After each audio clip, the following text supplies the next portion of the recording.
It's a very important part of our society are first of all children and of course schools. I started my talk by having sort of preamble in which I said that performance in schools of children or learning quality is actually affecting long life quality of a child and also the society. So actually investment in a school environment that will promote or maybe avoid potential problems, because there are other factors that may influence not only inter-environmental quality learning, but at least that they will avoid from that point of perspective the influence or impact on the learning process would be a very good investment in the long run.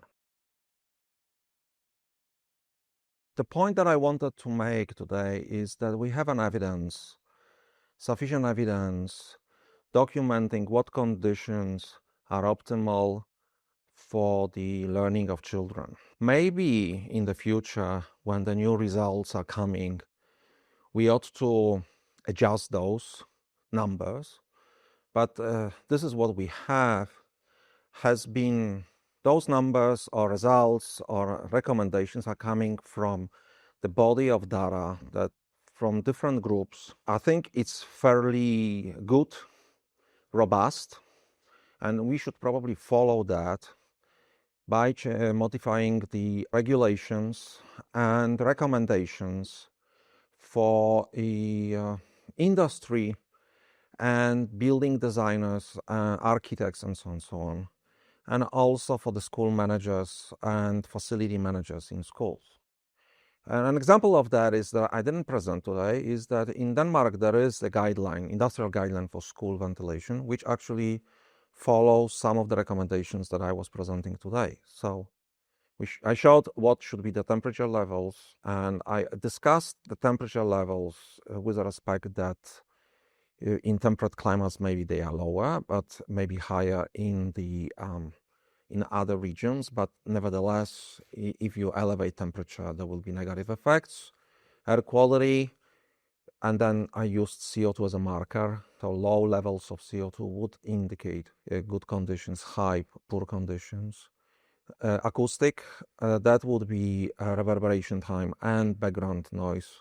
Background noise actually below 40 dB, should be below 40 dB, maybe 35 dB. And then luminous environment with respect to access to daylight and green view out, and also possibility to regulate. We don't discuss much. There are some studies that show that for some activities in schools, you really would like to have a high level of illumination.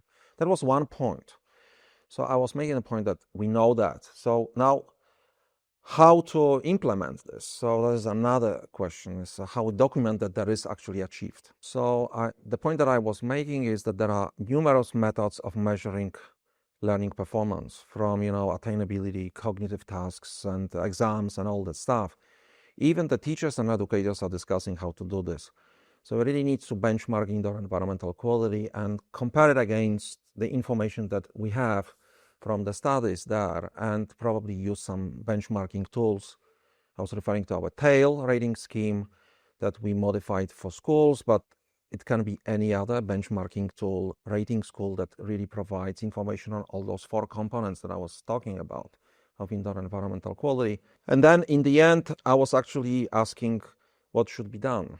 Answering this question was basically telling people that, all the economic benefits that we can show and all the information that we show, it's not really convincing. And it seems like we need to use other methods.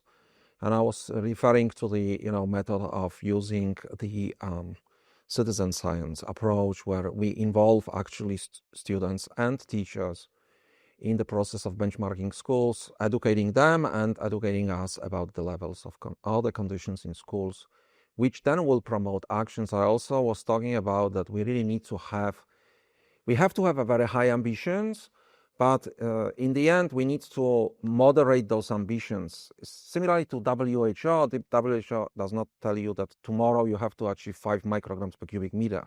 So there are 4 intermediate levels. Maybe for schools there should be also intermediate levels.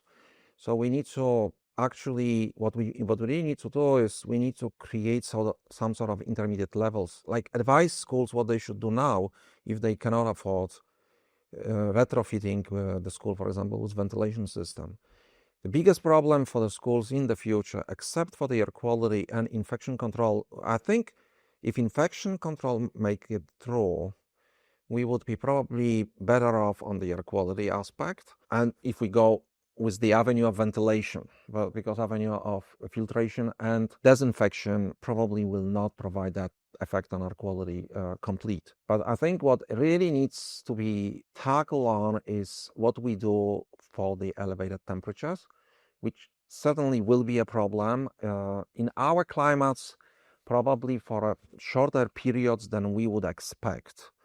But we don't know. But what we do with those elevated temperatures, we have to figure out for how long we could expect them, and then how to deal with them, whether that would require a very sophisticated solutions that may be energy demanding, or we could figure out the solutions that actually can keep the temperatures low in classrooms, not compromising other parameters, of course, and then still low energy use.